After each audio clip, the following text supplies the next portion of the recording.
Bonjour à tous et bienvenue à True Fact. Madame Fréchette a déposé le projet de loi qui est inspiré de la loi Clare. C'est le projet de loi 4 qui permettra aux femmes de connaître les antécédents de violence de leur conjoint et l'initiative est appuyée par l'ensemble des partis d'opposition à Québec. Ça vient du journal La Presse, est écrit par Fanny Lévesque, publié aujourd'hui à 10h40, donc j'espère juste que j'aurai pas de mise à jour comme j'ai eu l'autre jour. Ça serait pas le fun. Donc, ce projet de loi permet la communication de renseignements aux fins de protection contre la violence de partenaires intimes et modifiant diverses dispositions législatives, a été déposé mercredi par le ministre de la Sécurité intérieure, Yann Lafrenière.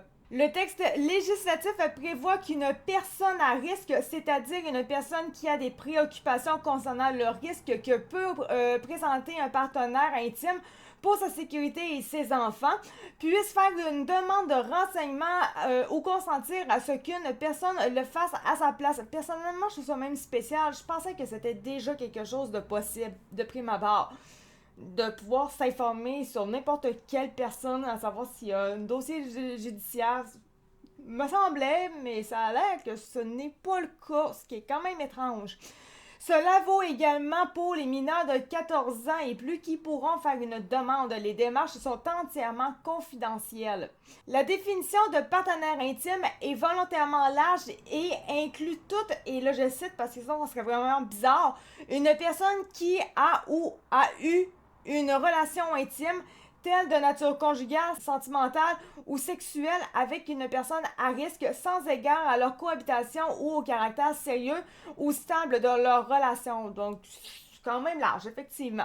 Il s'agit d'une loi cadre, c'est-à-dire que plusieurs éléments seront déterminés plus tard par règlement, comme les critères d'admissibilité d'une demande. Étant donné le court délai d'ici la fin de la session parlementaire, le gouvernement veut se donner de la latitude pour ajuster son action à la suite de l'étape des consultations qui devrait débuter rapidement. La demande de renseignement pourra être faite via un formulaire en ligne ou en se rendant directement auprès d'un corps policier qui fera cheminer la requête auprès de la Sûreté du Québec. Les informations obtenues seront ensuite divulguées à un organisme d'aide qui sera identifié par le ministère de la Condition féminine et déterminé par le règlement, qui pourra les transmettre à la femme qui aura fait la demande. Juste de même, ok, c'est correct pour les femmes, mais à l'inverse, ça n'existe pas.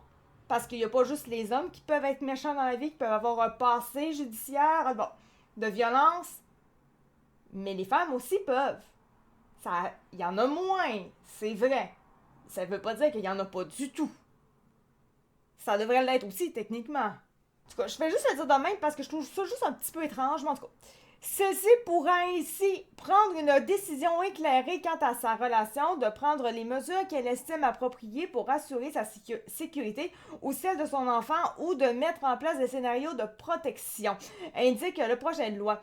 L'organisme offrira également un soutien pour l'accompagner et la diriger vers les ressources spécialisées comme les maisons d'hébergement.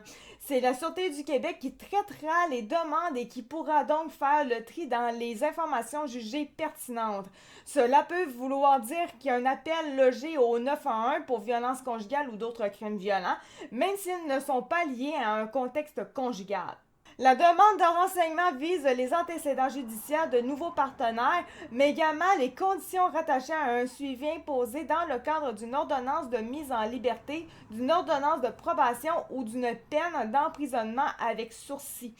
Elle pourra être informée de la zone où réside la personne contrevenante. Christine Fréchette a pris l'engagement lors de la course à la direction de la Coalition Avenir Québec de déposer un projet de loi inspiré de la loi Clare pour prévenir la violence contre les femmes. 10 féminicides sont survenus au Québec depuis le début de l'année. La loi de Clare a été adoptée en Angleterre à la suite du meurtre de Claire Wood par son ex-conjoint en 2009. Ce dernier avait des antécédents de violence envers les femmes. Plusieurs provinces canadiennes ont déjà adopté ce type de loi, comme la Saskatchewan et le Manitoba.